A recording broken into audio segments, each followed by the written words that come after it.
মুসলিম ভাইয়ের বউয়ের একটা ডায়লগ আছে, আপনের চেয়ে পর ভালো, পরের চেয়ে জঙ্গল ভালো, আর জঙ্গলে গেলে বান্দরে কয় তুই কোন হালা।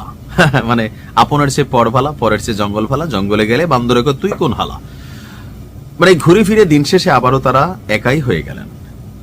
বাংলাদেশের কি বলা হয় যে সঙ্গীত প্লাস অভিনয় জগতে টুইন ওয়ান অর্থাৎ তাহসানের কথা বলছি। আপনারা জানেন যে আজকের দিনের টক অফ দ্য সিটি বা বাংলাদেশ আমরা যদি ধরি, তাহসান এবং রোজার সংসারে বিচ্ছেদ অলরেডি হয়ে গেছে, কাগজ কলম বাকি। গত জুলাই মাস থেকেই এই দুইজন আলাদা থাকছেন, বিয়ের মাত্র অল্প কয়েকদিনের মধ্যেই দুইজনের মধ্যে এই দূরত্ব। গেল কয়েক বছর আগে তাহসানের সাবেক স্ত্রী মিথিলা তাহসানকে ডিভোর্স দিয়ে কলকাতার বিখ্যাত পরিচালক সৃজিত মুখার্জিকে বিয়ে করেছিলেন। হিন্দু মুসলিমের এই বিয়ে নিয়ে বাংলাদেশে ঝড় উঠেছিল।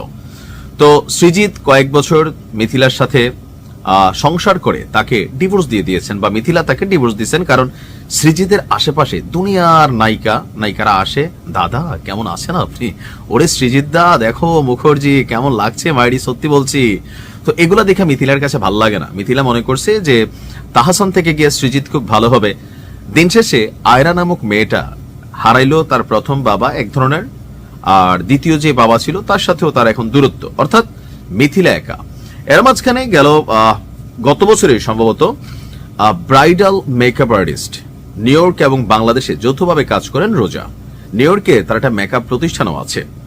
তো আমাদের বাংলা চলচ্চিত্রের যারা আছেন বড় বড় মানুষ, বা ইউরোপ আমেরিকাতে যারা আছেন তাদের মেকআপই করেন, সাধারণ গরিব মানুষের মেকআপ করেন। আর রোজার ইনকামও ভালো। প্যাচ লাগছে গেল কয়েকদিন আগে বিবাহ বার্ষিকীতে রোজার একটা ভিডিও যখন সামনে আসছে। আমরা যেই রোজাকে দেখছি এক ধরনের ভদ্র শালীন, হঠাৎ করেই একটা পশ্চিমা ধাঁচের পোশাক পরে তিনি আসলেন। সবাই ভাবলেন দাড়ি টাড়ি রাখে তাহসান তো গান টান ছেড়ে দিতেছে শুনলাম, এখন তার বউ ওইভাবে ড্রেস আপ নিয়ে সামনে আসলো, প্যাচটা কোথায়? প্যাচটা বোঝা গেছে। এই ছবিটা সামনে আসার পরই বা এই ভিডিওটা সামনে আসার পরই তাহসান আসলে মুখ খুলতে বাধ্য হয়েছেন যে রোজার সাথে তার এই মুহূর্তে আসলে কোনো সম্পর্ক নেই। গেল জুলাই মাস থেকে দুইজন আলাদা আলাদা থাকছেন। তবে কি নিয়ে ঝামেলা? সোজা কথা, মনের অমিল। অথবা বেশিরভাগ ক্ষেত্রে নারী এবং পুরুষ দুইজন যখন অর্থনৈতিকভাবে স্বনির্ভর হয়, বাংলাদেশের সামাজিক প্রেক্ষাপটে, বিদেশে না, বিদেশেও এক ধরনের, বিদেশে তো মানুষ বিয়ে করতে চায় না। ধরেন আমি যে দেশে থাকি এখানে 22 বছর 24 বছর একটা মেয়েরা তারা বাচ্চা মনে করে, তারা বিয়ে করে 32, 35, 40-এ বিয়ের আগে 2 একটা বাচ্চা কাচ্চা হয়, লিভ টুগেদার চলে। এটা এদের সমাজ সংস্কৃতি কালচার, এটা একরকম যুগের পর যুগ ধরে চলে আসছে। বাট বাংলাদেশের প্রেক্ষাপটে স্বামী এবং স্ত্রী যখন দুইজনই অর্থনৈতিকভাবে স্বনির্ভর হয়, তখন পরিবারে যে জিনিসটা থাকে না সেটা হচ্ছে সম্মান। স্ত্রী স্বামীর কথা শোনে না, স্বামী স্ত্রীর কথা শোনে না।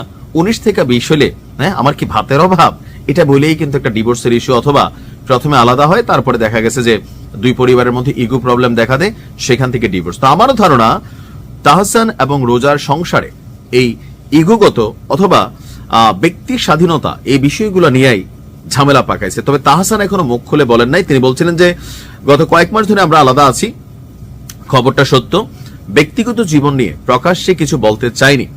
তবে বিবাহ বার্ষিকী নিয়ে কিছু ভুয়া খবর দেখলাম, সে কারণেই বলতে হচ্ছে যে আমরা এখন আর একসঙ্গে থাকছি না। রোজা ইসলামের সাথে তার বিয়ে হয়েছিল 2025 সালের 4 জানুয়ারি।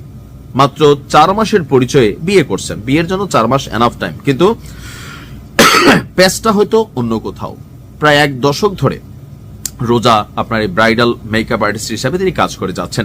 তবে এ নিয়ে এখনো রোজা আপনার কোন রকম মন্তব্য করেননি। তাহসানও কি নিয়ে সমস্যা সেটা মন্তব্য করেননি। তবে যেহেতু তারা মিডিয়া ক্যারেক্টার, তাদেরকে নিয়ে মানুষ কথা বলে। সো তাহসানও দিন শেষে রোজা টোজারে ছেড়ে আবার একা হয়ে গেল, হয়তো আরেকটা বিয়ে করবে। আর মিথিলাও সৃজিতকে ছেড়ে একা হইলো। কিন্তু প্রথম দিক থেকে হিসাব করলে এই দুজনের সংসারটা খুবই সুন্দর ছিল। মিথিলার লোভে, দাদাদের দেশের লোভে পাইল, আর কি থেকে কি হইল পরে আমরা দেখলাম। এখন মিথিলার রূপ যৌবন শেষ, দেখতে লাগে একটু হালকা ফকিরনি টাইপের। লাভটা হইল কি? সমালোচিত, বিতর্কিত। আসলে জীবনের ভ্যালুটা কোথায়? আমরা মাঝে মাঝে মনে করি তাদের জীবন অনেক ভালো।